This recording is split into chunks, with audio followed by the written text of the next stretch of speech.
안녕하세요. 김원준입니다. 국가보훈처는 어제 감사 결과를 발표하고 박승춘 전 보훈처장을 수사 의뢰했습니다. 총선과 대선 직전 박정희 유신 독재에 저항했던 민주화운동을 빨갱이 책동이라고 교육하는 DVD를 국정으로부터 받아 배포하고 청와대 지시와 정경련의 지원을 받아서 세월호 특조위 해체 시위와 같은 관제 데모에 동원됐던 고엽제 전후에 한국토지주택공사로부터 주택사업 우선사업자가 될 수 있도록 지원하는 등 혐의는 여러 가지입니다. 이 수사 의뢰에 대해 조선일보는 또 한 번 정치보복 프레임을 끌어들였습니다. 이전 정권은 선거 패배와 정권 교체로 국민 심판을 받았고 그 이상 엄중한 심판이 없는데 직성이 안 풀려 다 감옥에 보내면 정권이 다시 바뀌면 그대로 보복당할 것이다.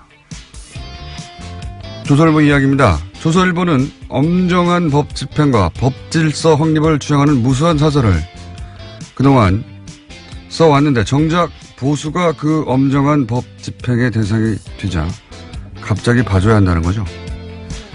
박 전 처장의 비의혹이 정권 교체됐다고 저절로 없던 일이 됩니까? 아예 없는 제도 만들어내서 생사람을 간첩으로 만들어냈던 세력이 할 말이 아니죠. 적폐 수사 때마다 빠짐없이 등장해서 정치보복이라고 외치며 정권이 다시 바뀌면 보복당할 거라고 저주하고 협박하는 조선일보. 이게 제가 할 말은 한마디입니다. 시끄럽다. 김원준 생각이었습니다.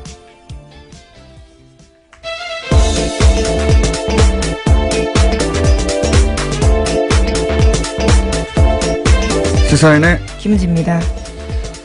자, 또 오늘도 참 다이나믹한 한국이에요. 이슈가 워낙 많죠. 예. 이렇게 매일 하는데도 매일 이렇게 20분 동안 떠돌 뉴스가 나오는지 모르겠습니다. 자, 오늘은 어떤 뉴스가 첫 번째입니까? 네, 어제 국군기무사령부가 국방부 댓글조사 TF를 감청해서 압수수색 계획을 미리 알았다라는 뉴스 전해드린 바가 있는데요. 군 기무사가 이를 인정했습니다. SBS 보도 직후에 이석구 기무사령관이 의혹을 전면 부인한 것과는 전혀 다른 태도인데요. 하지만 기무사 쪽은 수사를 방해할 의도는 아니었다라고 해명하고 있습니다. 그러니까 감청 자체도 합법적인 업무였다라고 주장하고 있는데요. 승인된 회선으로 감청하는 가운데 조사 TF가 별도의 전화를 사용하지 않았기 때문에 자연스럽게 감청이 이뤄졌다라고 주장하고 있습니다. 자연스럽게 감청이 이뤄졌다. 네, 어제는 이제 뭐 아무런 문제 없다고 완전 부인했다가 그렇죠. 하루 만에 자세가 바뀌긴 했는데 이제 SBS가 확보한 게 뭔지는 모르겠습니다만 그게 증인인지 물증인지 뭔지는 모르겠습니다만 이렇게 자신 있게 보도했을 때는 뭔가 있겠죠. 믿을 만한 구석이. 그러자 이제 감청을 하긴 했는데 아니 우리가 감청을 하려고 한 게 아니라 그 회선에서 저절로 걸려들었어 이런 거 아닙니까? 제가 최근에 본 해명 중에 가장 창의적이네요. 저절로 걸러들였을 뿐 우리는 하려고 한 게 아니다 이거죠. 예. 예, 저절로 걸러들었다고 하더라도 어쨌거나 그 내용을 보고했고요. 그 보고한 문서를 삭제했습니다. 그런데 그게 복원돼서 걸린 거거든요. 그러니까 왜 삭제했는지에 대해서는 설명하지 못하고 있는 거죠. 아니 이게 상급기관이 범죄 혐의를 지금 조사하고 있는데 저절로 걸렸다고 하더라도 그걸 보고하거나 거꾸로 예 이거 이 회사를 닫아야 된다고 보고하거나 혹은 거기에 대해서 그 회선을 이 사실 자체를 사실은 조사 대상에게 알려줘야 되는 거예요. 예. 그런데 그렇죠. 수사 방해가 될 수 있는 상황이니까요. 근데 이제 그거에 대해서 이제 자기들은 압수수색에 대비해서 증거인멸을 시도했다. 예. 하는 정황이 지금 의심되는 것이고, 예. 저는 군 관련 특히나, 예. 군 관련은 군에 이 수사를 맡기면 안 되겠다 하는 생각을 다시 한번 하게 되는 것이 이게 국정원 TF 때하고는 또 다른 것이요. 국정원 TF도 비슷한 구조로 했거든요. 예. 위원회 만들어서. 지금 국방부 TF가 하는 거 아닙니까 이게? 예, 그렇죠. 지금 거기서 먼저 하고 있는 겁니다. 네. 근데 기억을 되돌려 보면 국정원 때는 중간중간에 발표하고 중간중간에 수사 의뢰하고 이런 일이 이루어졌었어요. 근데 이제 국방부 TF는 수사 의뢰가 한 건도 없지 않습니까? 네, 오늘 아침 한겨레 신문이 그렇게 보고했는데요. 자체 조사를 통해서 수사 의뢰하거나 관련 자료를 검찰에 보낸 적도 없다라고 합니다. 심지어 검찰의 자료 요청에 대해서 보안 등의 이유로 거절당하는 사례가 많았다라고 합니다. 그리고 제일 제가 어처구니 없는 게 예를 들어 수사관이 가요. 그러면 가장 먼저 하는 게 요즘은 하드를 뜬다고 하죠. 예, 디지털 증거들이 워낙 많아서요. 문서를 다 거기서 하고 하는 게 요즘 누가 손을 씁니까? 예. 하드를 뜨는 이미징 작업을 해야 되는데 아예 이미징을 못하게 하니까 그 옆에 서가지고 거기서 압수수색을 해도 이미지를 뜨는 게 아니라 그 PC에 앉아가지고 검색하고 있어요. 검색. 예, 이렇게 그렇죠. 해서 그 안에 있는 모든 문서 혹은 뭐 이름을 바꿨을 수도 있고요. 또는 파일을 암호화해서 숨겨놨을 수도 있고요. 이게 어떻게 조사가 됩니까? 그 자리에 앉아가지고. 게다가 남의 PC에 앉아가지고 그 남의 PC 구조가 어떻게 되는지도 모르는데 검색을 해서 찾아가라는 거거든요. 말도 안 되는 거예요. 그런 방식의 압수수색밖에 허용하지 않고 있거든요. 상급기관이 왔는데. 그래서 기무사령부도 댓글 활동에 관여했다고 하는 이야기는 한 달 전에 나왔는데 지금까지 조사가 이루어진 게 없어요, 제대로. 네, 압수수색도 겨우 한 달 지나서나 했다고 하는데요. 말씀처럼 이미징, 그러니까 복제도 못하게 해서요. 그런 식으로 현장에서 곤혹스러운 상황이라고 합니다. 그리고 나서 이 국방부 TF 또 군인이거든요. 게다가 이 사람들이. 군인이 가서 군인을 조사하는데 군인들이 거부하는 거예요. 제대로 거부한다기보다 협조를 안 하는 거죠. 이미징도 안 된다고 하고. 국정원 같은 경우는 중앙 서버를 대놓고 지금 조사하고 있는데 이건 개개인의 PC도 못하게 하니까 조사가 될 리가 있습니까? 국무가 제대로? 예. 저는, 이 수사는 처음부터 다시 해야 된다고 봅니다. 이 정도 해놓고 대충 넘어가서 시간이 지나고 또다시 이런 일이 벌어지게 돼 있어요. 처음부터 다시 해야 된다. 예. 다시 짜가지고. 국방부 TF로 이 일을 제대로 못할 것 같으면 아예 외부에서 들어가서 처음부터 다시 해야 된다고 봅니다. 네. 저는 이 한겨레 특종 굉장히 중요한 특종이라고 봅니다. 군에 관련된 수사는 사실상 제대로 된 게 없다 이거거든요.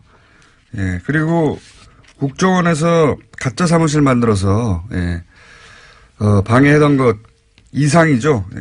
자기들끼리 도청해가지고 자기들끼리. 그렇죠. SBS는 또 그런 내용들을 보도했었는데요. 처음부터 다시 해야 된다. 예. 저는 그렇게 봅니다.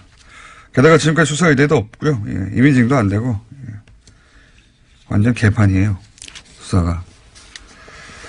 자, 굉장히 중요한 특종 나왔고, 저희도 앞으로 계속해서 SBS도 추가 못하겠죠. 다음 주는요? 네, 임종석 대통령 비서실장의 아랍에미리트 행과 관련해서 계속해서 여러 가지 보도들이 나오고 있는데요. 오늘 아침에 중앙일보에서 좀 자세한 내용들이 나왔습니다.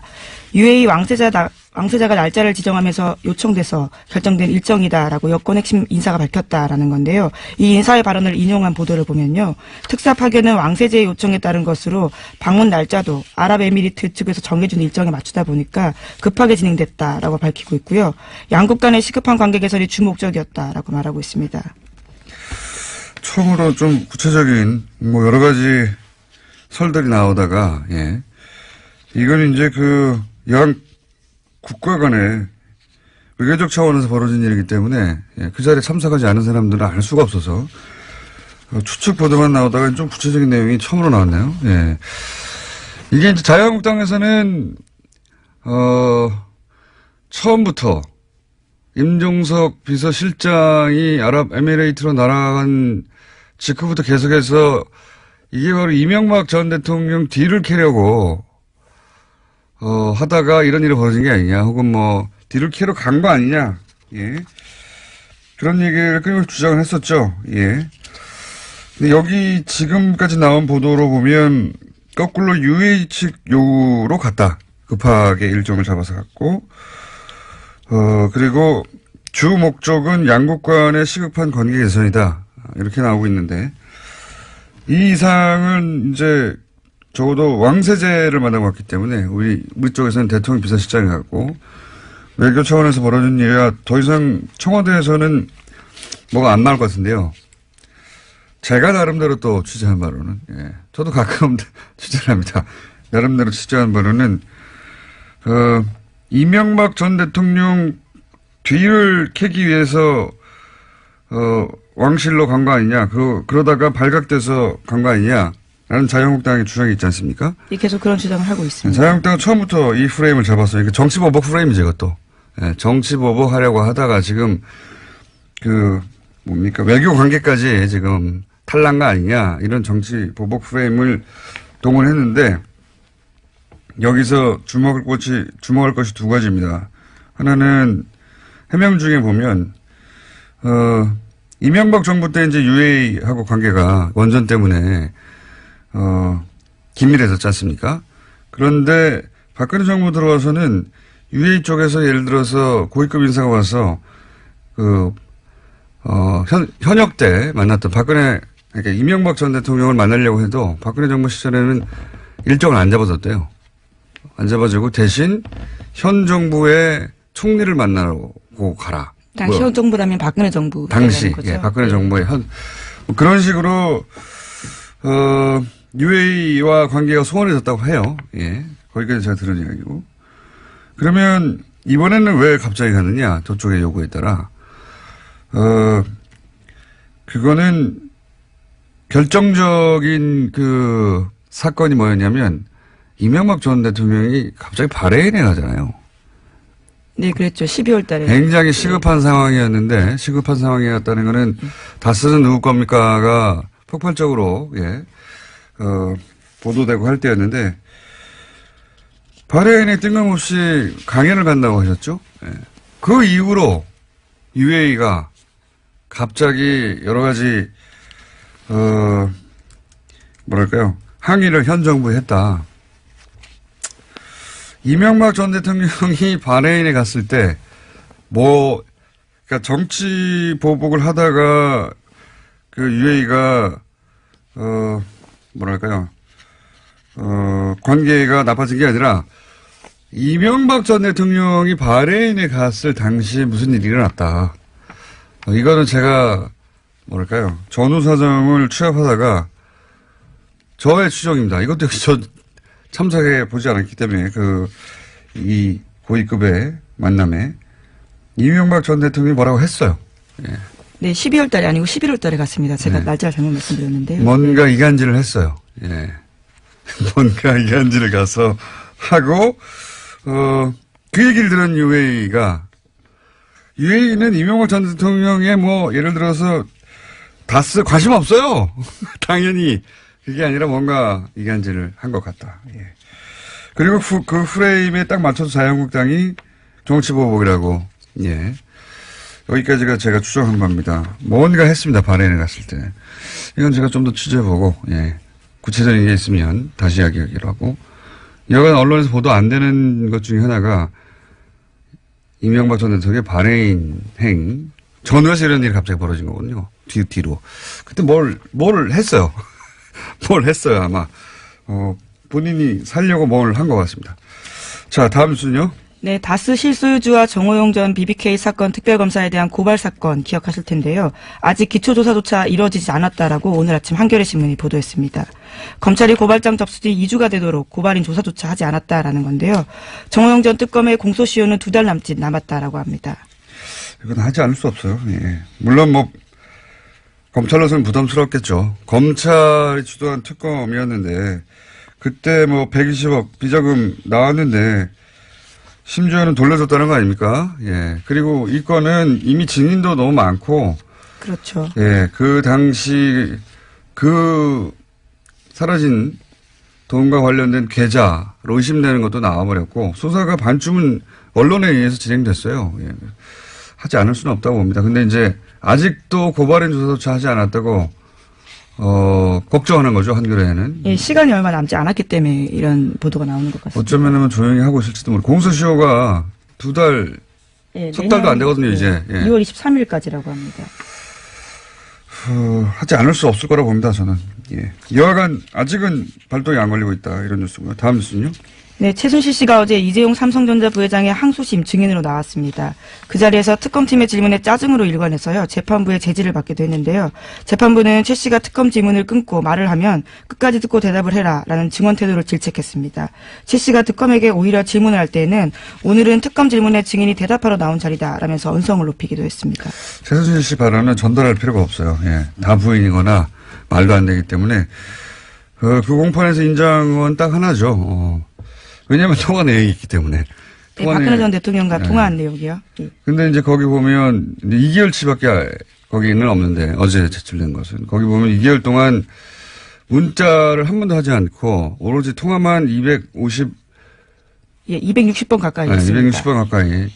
그러니까 이게 이제 날짜로 나눠보면 하루에 4번 이상 했단 말이죠. 4번 이상 했는데 생각해보면 사람이 깨있고 활동하는 시간이 한 12시간 주로, 예, 보다 보면 3시간마다 한 번씩 전화한 거예요. 하루. 매일매일, 주말도 없이. 이게 친해서 할 수 있는 통화의 주기가 아니거든요. 이건 단순히 친한 게 아니고 매일매일 어떤 업무가 있었던 겁니다. 대통령과 최순실 이 당시에 처리하거나 논의해서 결정할 업무가 있으니까 매일 3시간 간격으로 계속 통화하죠. 하루에 4번 이상씩. 이게 어떻게 단순 안무, 3시간마다 안보가 궁금합니까? 하지만 최순실 씨는 어제 사적 대화였고 업무 관련 얘기는 없었다라고 주장하고 있긴 합니다. 이렇게 말하는 건 다 뒤집어서 생각하시면 되는데, 예. 이건 업무 진행, 업무 전화죠. 업무 전화. 그걸 매일 한 겁니다. 하루에 3시간에 한 번씩. 본인도 이렇게 이야기하긴 했는데요. 260번 가까이 한지는 모르겠지만 자주 할 수도 있지 않느냐라는 이야기했습니다. 자주가 통상의 범주를, 이거는 뭐, 연애에 불타는 사람들도 이렇게 할 수는 없어요. 예. 만약에 연애로 3시간에 한 번씩 매일매일 이렇게 온종일 1년 내내 한다면 미친 거죠. 업무였다. 자, 다음 순요. 네, 지난 정부에서의 문화계 블랙리스트가 감사원 결과보다 6배 이상 많다라는 발표가 나왔는데요. 그러니까 2,670건에 달한다라는 겁니다. 문화체육관광부 산하의 민간합동 진상조사위에서 어제 발표한 내용인데요. 이것도 중간조사 결과에 불과합니다. 여기에는 새로운 작품들이 또 들어가 있는데요. 최승호 MBC 사장의 다큐멘터리 자백, 장강명 작가의 소설 한국이 싫어서 등이 포함됐습니다. 이게 이제 국정원 아이오 정보관이 와서 요구했다는 거 아닙니까? 예를 들면 영화하나 같은 경우는 영화진흥위에 와가지고. 예. 네, 구체적인 진술도 있습니다. 국정원 비판한 내용이 있기 때문에 가장 큰 문제가 된다. 이렇게 이야기했다고 합니다. 그런데 이것도 역시 진상조사위 외부에서 만들어진 위원회가 감사원 결과보다 더 많이 밝혀내고 있거든요. 국방부도 마찬가지입니다. 예. 국방부 무슨 용관의 통뼈입니까? 다 대한민국 내부에 있는 감시를 받아야 되는, 네. 군이라고 해서 다 빠져나가고 하면 안 되는 거, 절대 안 되는 거죠. 그래서 숨어서 그런 것만 조직 만든 거 있잖아요.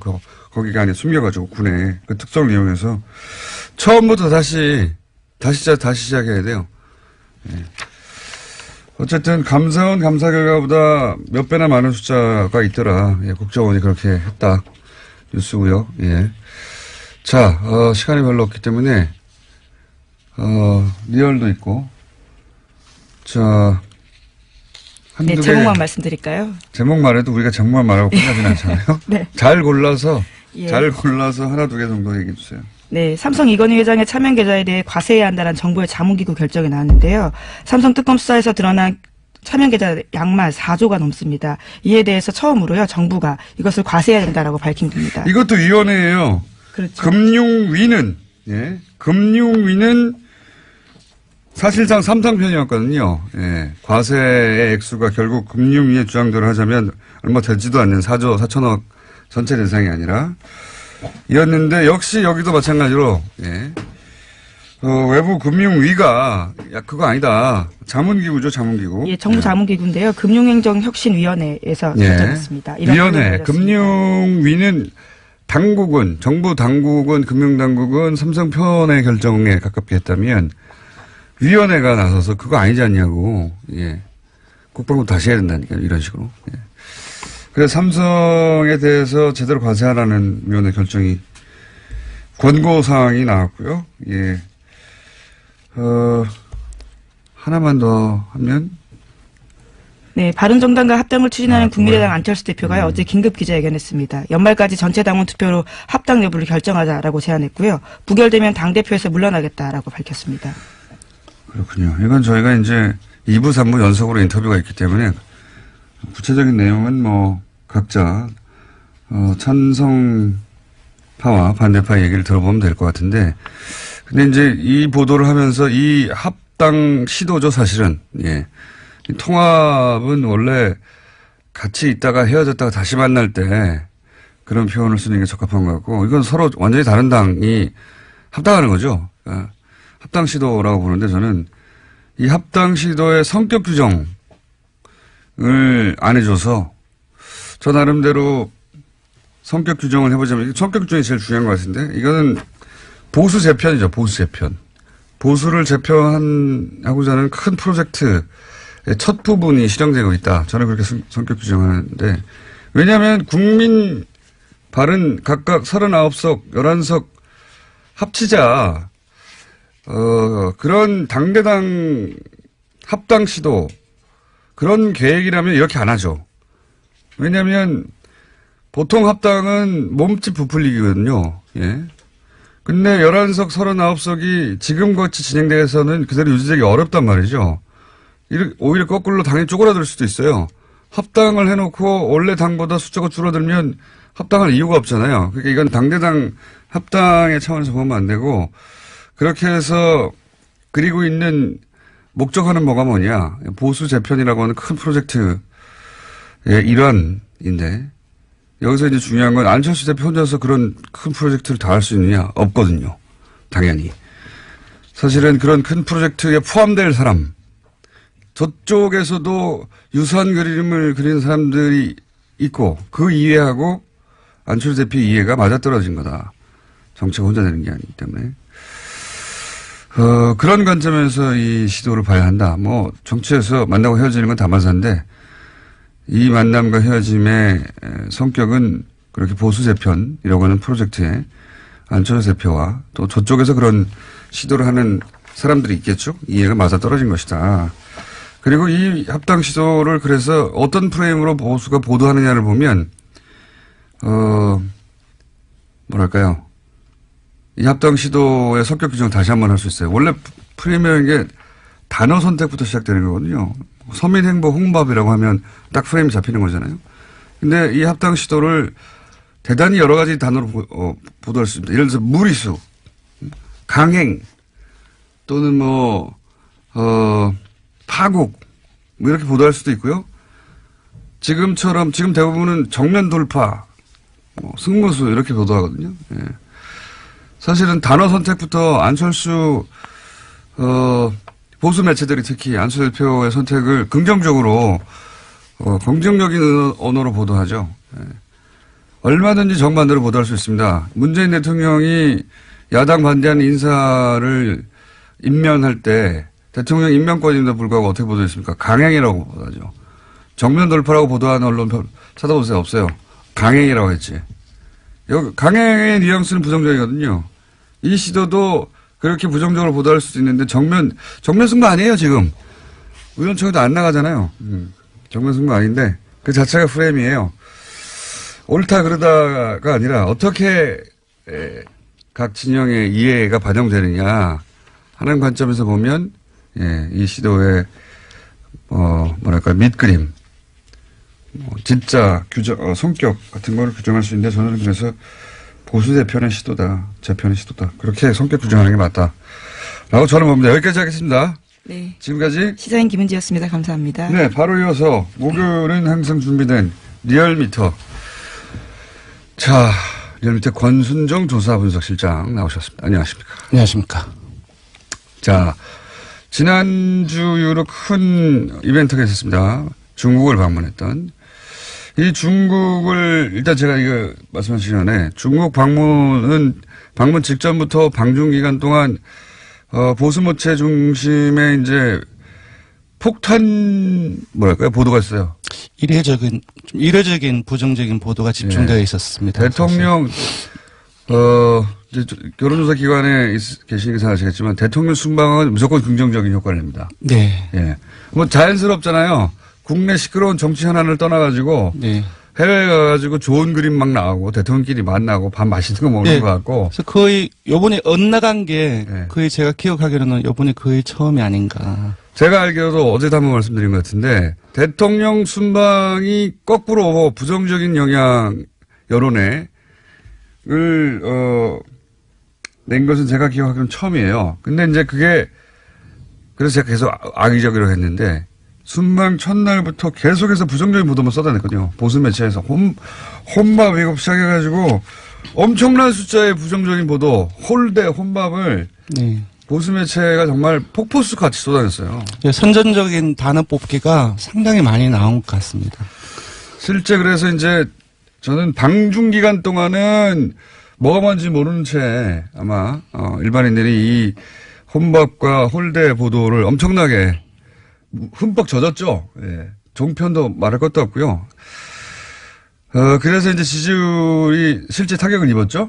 네, 실제 타격이 입었습니다. 최근 3주 동안에 조금씩 하락을 해서 73%에서 지난주에는 68.6%로 떨어졌습니다. 예. 근데 이제 이게 시간이 지나고 좀 여유를 갖고 그 보도를 되돌아보고 사실관계를 유권자들 시민들이 확인해보고 그러면서 이게 다시 상승할 거라고 전 예상했었거든요. 어떻습니까? 네, 소개해드리겠습니다. 이번 주에는 금방 말씀드린 것처럼 최근 3주 동안 하락세가 멈추고 지난주에 지지율을 유지했습니다. 0.1%포인트 상승했고요. 68.7%입니다. 부정평가는 0.3%포인트 하락해서 25.4%입니다. 오히려 하락했군요. 이제 다시. 그 일간으로 보면 월요일에 67.7%로 지난주 금요일에 많이 떨어졌지만 지난주 금요일에 비해서는 소폭 상승한 그 수치이고요. 화요일에는 69.1% 그리고 수요일에는 68.1%로 살짝 떨어졌습니다. 그러니까 이제 그 소위 방중 관련한 부정적인 보도가 폭포수처럼 쏟아지면서 떨어졌다가 다시 오히려 방중이 끝나고 나서 중국 방문 성과에 대해서 조금씩 올라가고 있다. 예, 언론 보도 경향을 보면 지난주 주말을 경고하고 월요일까지 조금씩 방중 성과에 대한 내용들이 보도량이 조금씩 늘어났고요. 그리고 야당과 언론 일부의 이제 그 중국 방문에 대한 부정적인 보도에 대한 이 자체가 공정한지 공정하지 않은지 논란도 월요일에 많이 SNS를 통해서 돌았습니다. 그런 보도는 저희밖에 안 했어요. 집중적으로. 예. 이거 홀대론 자체가 거짓말인 것 같다. 혹은 제대로 보도하지 않은 것이다. 악의적인 프레임이다라는 보도는 집중적으로 한 것은 저희밖에 없긴 한데, 여하간,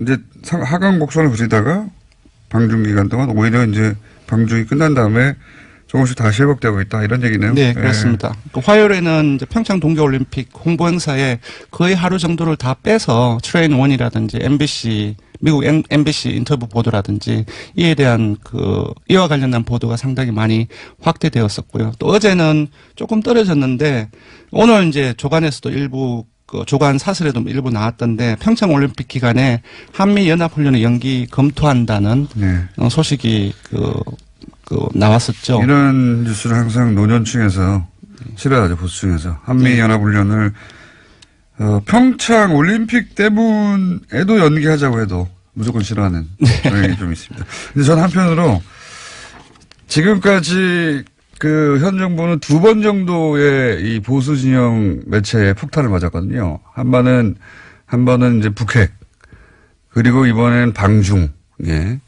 2번의 집중적인 폭격을 받았는데, 그러니까 이 현 정부가 소위 그렇게 폭격을 집중적으로 당했을 때 입을 수 있는 그 지지율의 하락의 정도를 저는 그 두 사례를 보고 이제 가늠해 볼 수 있다고 보는데, 그게 한 60% 중반까지 에서 저지가 돼요, 보면. 네, 맞습니다. 지난 9월 3일 그 북핵 이후에 계속 떨어져서 한 67%까지가 최저치로 떨어졌거든요. 네. 그리고 요번에도 떨어진 것이 지난주에 68.6%인데 사실상 상당히 많이 지금까지 하락한 최저선이 한 60%대 중후반대, 중반이라기 하기는 좀 그렇고 중후반대가 아닌가 싶고요. 굉장히 어떤 의미에서 놀랍기도 합니다. 저지선이. 예, 왜냐하면은 지지층의 저지선. 지난 정부 박근혜 대통령 국정수행 지지율 최고치가 주간 집계로 67.0%입니다.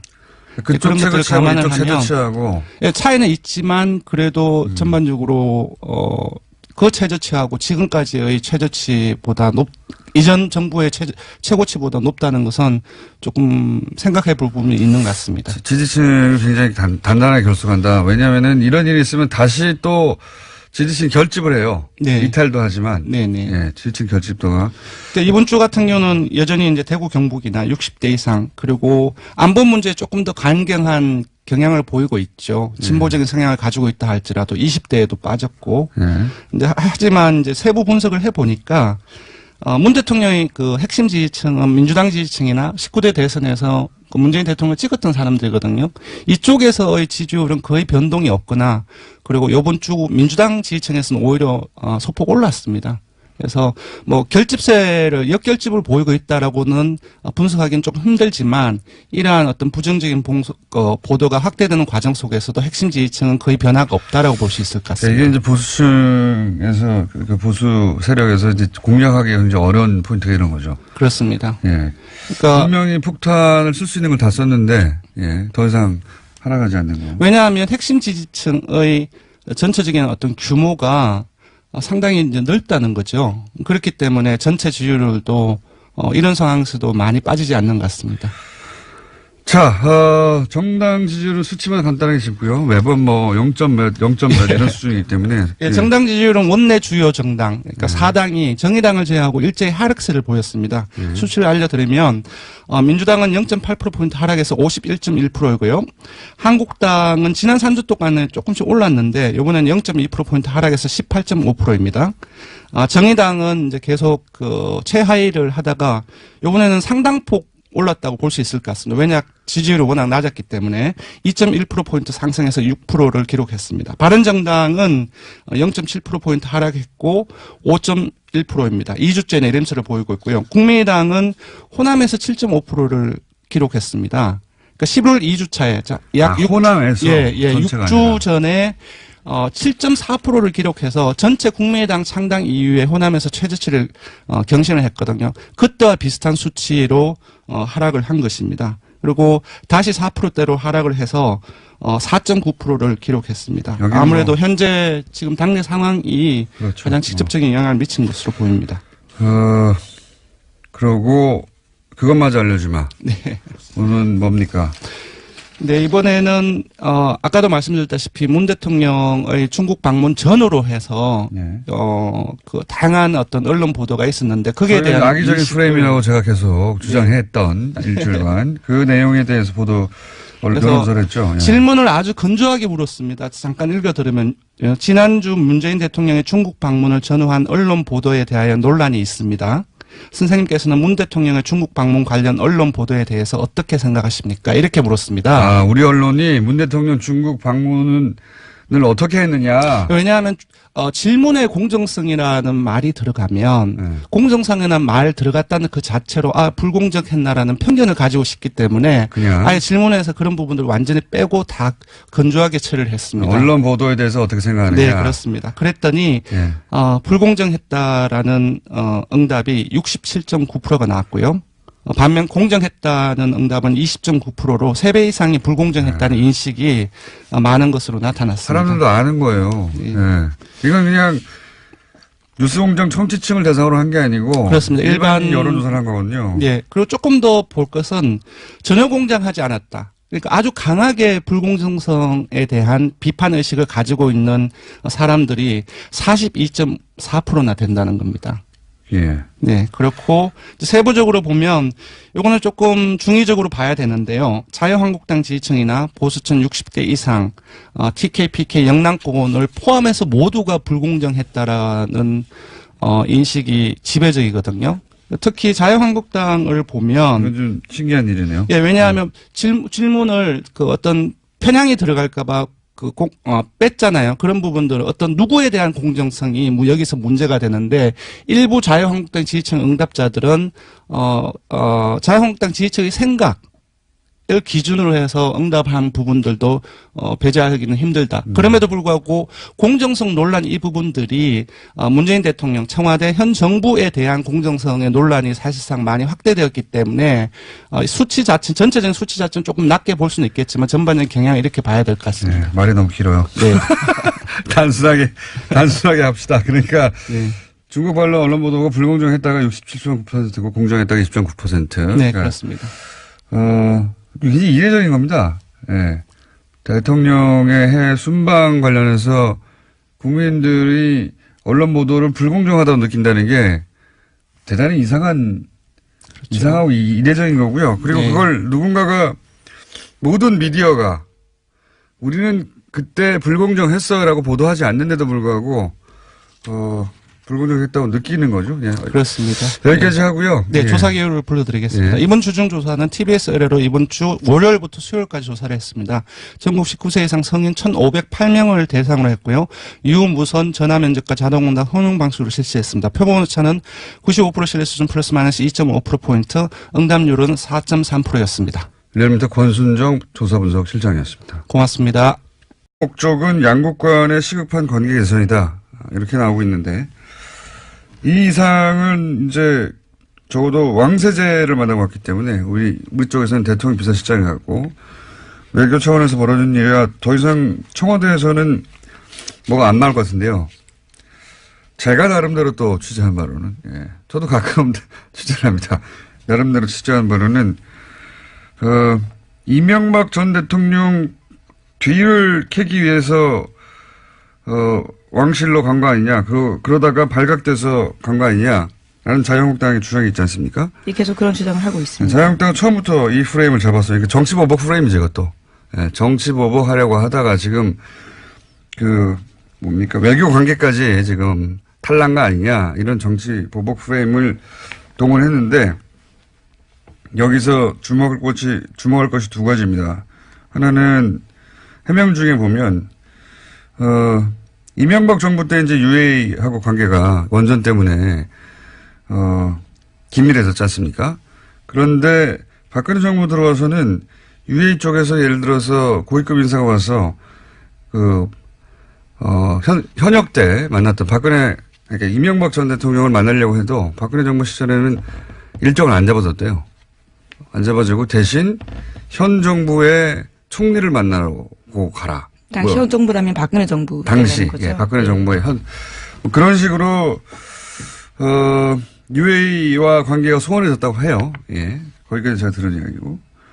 그러면 이번에는 왜 갑자기 가느냐, 저쪽의 요구에 따라. 그거는 결정적인 사건이 뭐였냐면, 이명박 전 대통령이 갑자기 바레인에 가잖아요. 네, 그랬죠. 12월 달에. 굉장히 시급한 상황이었는데, 시급한 상황이었다는 거는 다스는 누구 겁니까가 폭발적으로, 보도되고 할 때였는데, 바레인에 뜬금없이 강연을 간다고 하셨죠? 그 이후로 UAE가 갑자기 여러 가지, 안녕하세요. 김원준입니다. 국가보훈처는 어제 감사 결과를 발표하고 박승춘 전 보훈처장을 수사 의뢰했습니다. 총선과 대선 직전 박정희 유신 독재에 저항했던 민주화운동을 빨갱이 책동이라고 교육하는 DVD를 국정으로부터 받아 배포하고 청와대 지시와 정경련의 지원을 받아서 세월호 특조위 해체 시위와 같은 관제 데모에 동원됐던 고엽제 전후에 한국토지주택공사로부터 주택사업 우선사업자가 될 수 있도록 지원하는 등 혐의는 여러 가지입니다. 이 수사 의뢰에 대해 조선일보는 또 한 번 정치보복 프레임을 끌어들였습니다. 이전 정권은 선거 패배와 정권 교체로 국민 심판을 받았고 그 이상 엄중한 심판이 없는데 직성이 안 풀려 다 감옥에 보내면 정권이 다시 바뀌면 그대로 보복당할 것이다. 조선일보 이야기입니다. 조선일보는 엄정한 법 집행과 법 질서 확립을 주장하는 무수한 사설을 그동안 써왔는데 정작 보수가 그 엄정한 법 집행의 대상이 되자 갑자기 봐줘야 한다는 거죠. 박 전 처장의 비의혹이 정권 교체됐다고 저절로 없던 일이 됩니까? 아예 없는 제도 만들어내서 생사람을 간첩으로 만들어냈던 세력이 할 말이 아니죠. 적폐 수사 때마다 빠짐없이 등장해서 정치보복이라고 외치며 정권이 다시 바뀌면 보복당할 거라고 저주하고 협박하는 조선일보. 이게 제가 할 말은 한마디입니다. 시끄럽다. 김어준 생각이었습니다.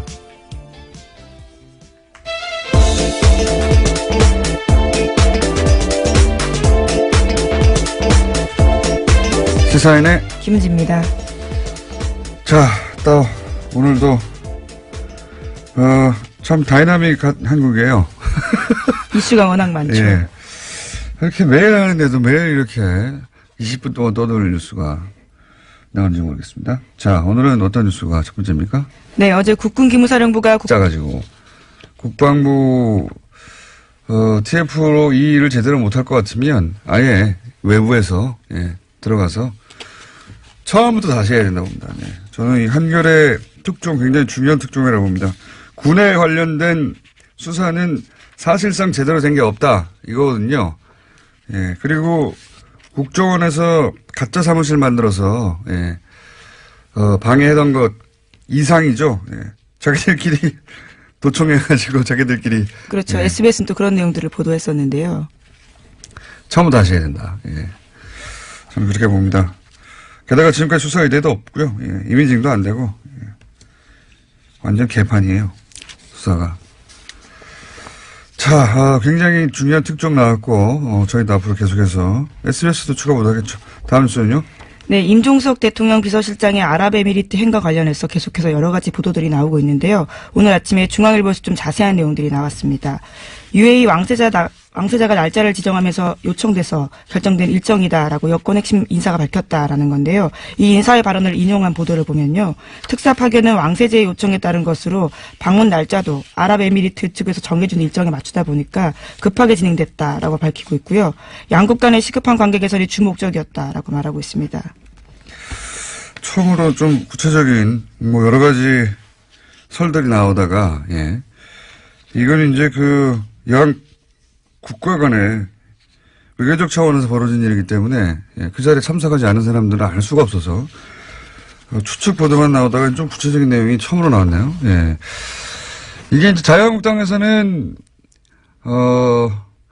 처음부터 임종석 비서실장이 아랍에미레이트로 날아간 직후부터 계속해서 이게 바로 이명박 전 대통령 뒤를 캐려고 하다가 이런 일이 벌어진 게 아니냐, 혹은 뒤를 캐러 간 거 아니냐, 그런 얘기를 끊임없이 주장을 했었죠, 근데 여기 지금까지 나온 보도로 보면, 거꾸로 UAE 측 요구로 갔다. 급하게 일정을 잡아서 갔고, 그리고 국방부 댓글조사 TF를 감청해서 압수수색 계획을 미리 알았다라는 뉴스 전해드린 바가 있는데요. 군 기무사가 이를 인정했습니다. SBS 보도 직후에 이석구 기무사령관이 의혹을 전면 부인한 것과는 전혀 다른 태도인데요. 하지만 기무사 쪽은 수사를 방해할 의도는 아니었다라고 해명하고 있습니다. 그러니까 감청 자체도 합법적인 업무였다라고 주장하고 있는데요. 승인된 회선으로 감청하는 가운데 조사 TF가 별도의 전화를 사용하지 않았기 때문에 자연스럽게 감청이 이루어졌다라고 주장하고 있습니다. 자연스럽게 감청이 이루어졌다. 네. 어제는 이제 아무런 문제 없다고 완전 부인했다가 그렇죠. 하루 만에 자세가 바뀌긴 했는데, 이제 SBS가 확보한 게 뭔지는 모르겠습니다만, 그게 증인인지 물증인지 뭔지는 모르겠습니다만, 이렇게 자신있게 보도했을 때는 뭐가 있겠죠. 믿을 만한 구석이. 그러자 이제 감청을 하긴 했는데, 아니, 우리가 감청을 하려고 한 게 아니라, 회선에서 저절로 걸려들었어. 이런 거 아닙니까? 제가 최근에 본 해명 중에 가장 창의적이네요. 저절로 걸러들였을 뿐 우리는 하려고 한 게 아니다 이거죠. 예, 저절로 걸러들었다고 하더라도 어쨌거나 그 내용을 보고했고요. 그 보고한 문서를 삭제했습니다. 그런데 그게 복원돼서 걸린 거거든요. 그러니까 왜 삭제했는지에 대해서는 설명하지 못하고 있는 거죠. 아니, 이게 상급기관이 범죄 혐의를 지금 조사하고 있는데 저절로 걸렸다고 하더라도 그걸 보고하거나 거꾸로 이 회사를 닫아야 된다고 보고하거나, 혹은 거기에 대해서 그 훼손을 이 사실 자체를 사실은 조사 대상에게 알려줘야 되는 거예요. 예. 그런데 그렇죠. 수사방해가 될 수 있는 상황이니까요. 근데 이제 그거에 대해서 이제 저희들은 압수수색에 대비해서 증거인멸을 시도했다. 예. 하는 정황이 지금 의심되는 것이고, 예. 저는 군 관련 특히나, 예. 군 관련은 군의 이 수사를 맡기면 안 되겠다 하는 생각을 다시 한번 하게 되는 것이 이게 국정원 TF 때하고는 또 다른 것이요. 국정원 TF도 비슷한 구조로 했거든요. 예. 위원회 만들어서. 지금 국방부 TF가 하는 거 아닙니까, 이게? 예, 그렇죠. 지금 거기서 먼저 하고 있는 겁니다. 네. 근데, 기억을 되돌려보면 국정원 때는 중간중간에 발표하고 중간중간에 수사 의뢰하고 이런 일이 이루어졌었어요. 근데 이제 국방부 TF는 수사 의뢰가 한 건도 없지 않습니까? 네, 오늘 아침 한겨레 신문이 그렇게 보고 있는데요. 자체 조사를 통해서 수사 의뢰하거나 관련 자료를 검찰에 보낸 적도 없다라고 합니다. 심지어 검찰의 자료 요청에 대해서 보안 등의 이유로 거절당하는 사례가 많았다라고 합니다. 그리고 제일 제가 어처구니 없는 게 예를 들어 수사관이 가요. 그러면 가장 먼저 하는 게 요즘은 하드를 뜬다고 하죠. 예, 디지털 증거들이 워낙 많아서요. 문서를 다 거기서 작업하는 게 요즘 누가 손을 씁니까? 예. 하드를 뜨는 이미징 작업을 해야 되는데 아예 이미징을 못하게 하니까 그 옆에 서가지고 거기서 압수수색을 해도 이미지를 뜨는 게 아니라 그 PC에 앉아가지고 검색하고 있어요. 검색. 예, 이렇게 그렇죠. 해서 그 안에 있는 모든 문서 혹은 뭐 이름을 바꿨을 수도 있고요. 또는 파일을 암호화해서 숨겨놨을 수도 있고요. 이게 어떻게 조사가 됩니까? 그 자리에 앉아가지고. 게다가 남의 PC에 앉아가지고 그 남의 PC 구조가 어떻게 되는지도 모르는데 검색을 해서 찾아가라는 거거든요. 말도 안 되는 거예요. 그런 방식의 압수수색밖에 허용하지 않고 있거든요. 상급기관이 왔는데. 그래서 김무사령부도 댓글 활동에 관여했다고 하는 이야기는 한 달 전에 나왔는데 지금까지 조사가 이루어진 게 없어요, 제대로. 네, 압수수색도 겨우 한 달 지나서나 했다고 하는데요. 말씀처럼 이미징, 그러니까 복제도 못하게 해서요. 그런 식으로 현장에서 곤혹스러운 상황이라고 합니다. 그리고 나서 이 국방부 TF 또 군인이거든요. 게다가 이 사람들이. 군인이 가서 군인을 조사하는데 군인들이 거부하는 거예요. 제대로 거부한다기보다 협조를 안 하는 거죠. 이미징도 안 된다고 하고. 국정원 같은 경우는 중앙 서버를 대놓고 지금 조사하고 있는데 이건 개개인의 PC도 못하게 하니까 조사가 될 리가 있습니까? 국방부가 제대로? 예. 저는, 이 수사는 처음부터 다시 해야 된다고 봅니다. 이 정도 해놓고 대충 넘어가서 시간이 지나고 또다시 이런 일이 벌어지게 돼 있어요. 처음부터 다시 해야 된다. 예. 다시